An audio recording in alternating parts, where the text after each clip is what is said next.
is Tom Chambers, and he joins us now on location here at Casino Arizona CAC Sports Bar. So we didn't bring him on right now. It's been, 3 years since you've been on our show? Yeah. Our booker's terrible. Your booker sucks. I mean, he wants to blame me. I said, okay, just show me your text. It was 2 years ago. And I did. 2 years ago. It was 2 years. Oh, yeah. 2 years. Yeah. Almost to the date. Yeah. April of 2022. Yeah, exactly. But he thought that was last year. Last year, yeah. Give or take a year. I took a few more hits than you did, all right?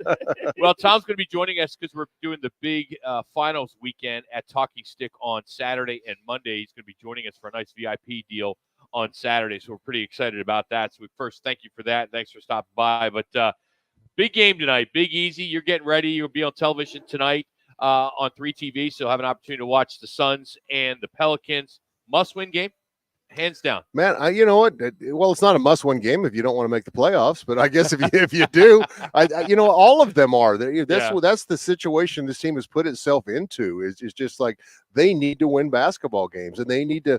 Right now, I don't know what identity they have. I mean, they beat the Nuggets, and you're thinking that you're on top of the world. Then you lose this, San Antonio without Wembanyama. So it's just one of those situations where they seem to rise to the occasion against the really good teams, but the challenge of beating the teams that they are supposed to beat, they've not done a good job. They've lost to Houston 3 times. They lost to San Antonio 3 times. So it's been difficult because of that, trying to stay consistent. Don't you find it ironic? I always say that the West is best, and once again, it's proving to be that. Every team that is in the right now playoff tournament, and also Dallas and New Orleans, they all won and this past weekend. And so once again, the Suns have work cut out for them.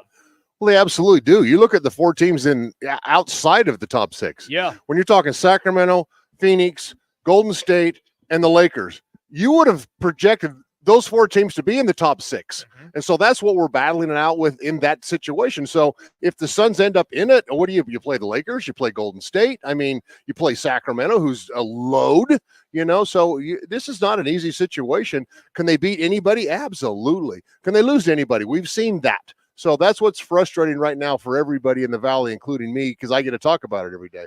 So Tom, what do you see initially when they win the games? I mean, what is it they're doing? And what do you see on a consistent basis when they're losing the games? What is it, a paramount of a difference, or is it minor details here and there? Well, there's 3 things that have been huge this season. Turnovers. When we turn the ball over, it's not good. When we allow a team to shoot and make field goals and take it out of the net, we're not good. But when the Suns pick it up on the defensive end and they're not taking it out of the net, they go what they need to do to really be more effective rather than just passing around the outside and Kevin, okay, here's your turn to go one-on-one. Book, here's your turn to go one-on-one. Bradley, here's your turn to go one-on-one. They need to push it, and they need to move the basketball. They do such a great job of it at times. We're giddy. We're like, okay, it's here. It's here. And then it's not. So those are the things. They've been rebounding well. Nurk's been doing a good job they've been rebounding. But I'm just telling you what, in that fourth quarter, it's like every time you think they've figured it out, and it just keeps happening. Explain that to me then, because you just said when they're playing well, they look like they're unbeatable, and then they get to the fourth quarter, and it looks like the team that you haven't been seeing.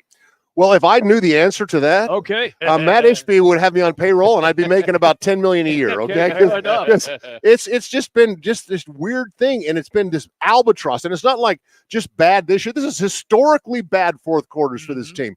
And you look on paper what they have. I mean, Grayson Allen's been super. I mean, Eric Gordon comes in, he's been great. I mean, Bull's been good.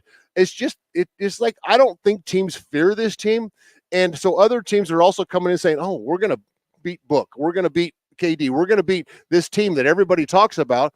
And so there's a target on them, and it hasn't been good in that fourth quarter. It's just like, okay, this is Book's time to sit out to start the fourth quarter. And now they've even rotated that around a little bit to try and keep him out there. Mm-hmm. But they have not found a solution to that. Tom Chambers joining us here, Fox Sports 910. Tom, if the team was going to reset today and you had all the money in the world, not that there's any particular player available, what position, where is the need? Well, I think a true point guard. I think the team can facilitate on offense. I'm not worried about the offensive end of that as much. I worry about having a guy who can guard a jet quick point guard, Okay. and so that's where Josh Okogie comes in. But when Josh Okogie comes in, you worry because they're going to leave him because he can't make a jump shot.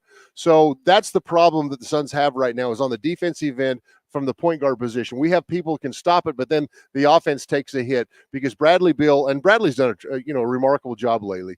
Distributing the basketball, setting people up, scoring when needed. So I don't look at it offensively as a weakness, but defensively I do. All right, it's the Pelicans tonight. It's a must win for them as well, as they're in the same boat. Zion Williamson, first thing comes to mind. He's a load. I mean, he's a load. This guy, he's going to the basket. Does he remind you of Charles when you played with Charles? No, Charles wasn't. I mean, Charles was explosive, but Charles could also, knock down a 17-footer. Yeah. But Zion is a little bit like that, but he doesn't rebound like Chuck. Chuck used to lead the league in rebounding. I mean, he was that guy. Yeah. This Pelican team, they're huge. I mean, Valanciunas 7 foot, Brandon Ingram, he's not playing right now, 6'11". Zion's a load, and then they with Murphy and Herb Jones, they're both 6'7", 6'8". That's a big team. They also have the same situation at point guard as we do. C.J. McCollum is not a true point guard. They facilitate on offense, but if he has to guard that one guy, he's not doing it. But they've been really, really solid. They're playing great defense all the time. One thing I think the Suns have not done is play great defense all the time. This Pelican team gets after it. Fair enough. If I remember right, Valanciunas seems to play exceptionally well against the Phoenix Suns. They didn't have Nurkic. Is this a matchup then that you are now looking forward to with those two players down low? Well, Valanciunas is a load. I mean, he's going to get it down low, and you're not going to stop it. Even with Nurkic. You're not. But what they'll do, I don't know who's going to win the battle. I mean, Valanciunas is a guy that can get it 20-20. Okay. Any given game. So is Nurk if he wants to come with it. So it'll be fun to watch those two, spar. But they take out Valanciunas when they want to get quick. And the Suns do the same thing with Nurk now. I mean, even going to KD as the 5-man when they need to score baskets. So it'll be an interesting matchup for everybody out there. They have the defenders when you're talking about Herb Jones, I mentioned, and Trey Murphy to guard our guys too. So it's going to be a clash of the Titans, I believe. I mean, these two teams are going to come at it with everything they have. But I like their team, but I like our team more some of the time. And it is like it just depends on what's going to come out there and present itself because we've been so good. What is with this team when one of the stars is out for the opposing team? It's an opportunity. Brandon Ingram's out tonight. Kind of goes back. All right, Wemby's out. You should destroy him. What do you think that is? It seems like they let down. I think you're right. It's just so sad too because other teams in the league that are good. I mean, and you can look at them, all of them have missed players. When Jokic is out, okay, Denver plays well. Mm-hmm. When Embiid is out, Philadelphia hasn't been great, but they haven't fallen off the map. So other teams find ways to gather around, regroup, and play really well. When Doncic is out, Dallas plays good. Okay, Şengün has gone out with Houston. They've gotten better. Yep. Okay, so teams need to find ways to get better when they lose a player. But when somebody loses a player against the Suns, it seems to like Rock says, it just compounds itself. They just like, okay, we'll be fine. We'll just go through the motions here. And they're so good that I believe that they feel like they can turn it on at any given time. And sometimes it's too late because other teams there's some good defense out there being played right now. So Tom, you talk about the turnovers, averaging 14, 15 per game, and they give up 117 per game. Okay, let's say that is what it is. You always talk about giving up 60 points a half and 70 points a half. That's been almost a regular with this Suns team. Okay, so you finished off the week 8 games ago, and that's who you are. So at that point, how do you adjust to that going into these last 8 games, knowing that's who you are? Well, knowing what we were, it has to go, or we're not going to be there. I mean, this team has to really ratchet up. You hear Book say, well, we've got to step it up, and that's on the defensive end. Because when this team plays defense, they get after it. I'm telling you what, Durant's a great defender. Bradley Beal can play defense. Booker can play defense.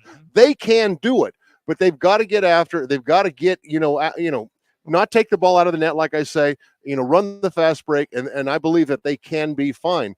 But every time we think that they're there, it's like, oh, okay, we're there. We're okay. We can they can't. They've got to play, I talk about game to game. Now I talk about quarter to quarter. Right now I'm talking possession to possession. They have to pay attention to detail. All right, as we let you go, because we know, 1 minute. you got to work tonight. You got television. So how does it work? They come pick you up in a limo. Right. They take you down, you and Leander and everyone else. What is it? What's like the pregame meal down there? The pregame meal, I have a hot dog. You know, there's no, we don't. I mean, they have a nice. Now let me ask you: the TV guys like Kevin Ray. You know what? If you were a true media guy, you would know what the media room was like. But since you've never got your butt down there, I rather watch it on TV. You know, gotta help the ratings. You can sit in the arena and watch me on TV. You know, and get a free hot dog. Well, I get when all those numbers retired everywhere. I mean, I got the. It looks nice, doesn't it? It looks nice up there. How many more can they fit? I mean, how many? You know what? There's no room for you. What number would you be anyway? Like 10, 00? 10? 10's my lucky number. All right. I think that's there. All right, guys. Thanks for having me. Chambers, 4-time NBA All-Star. It's number 24, of course, is retired there. And the 42 by the Utah Utes. It's Rock and Manuch with Jimmy B. Fox Sports 910.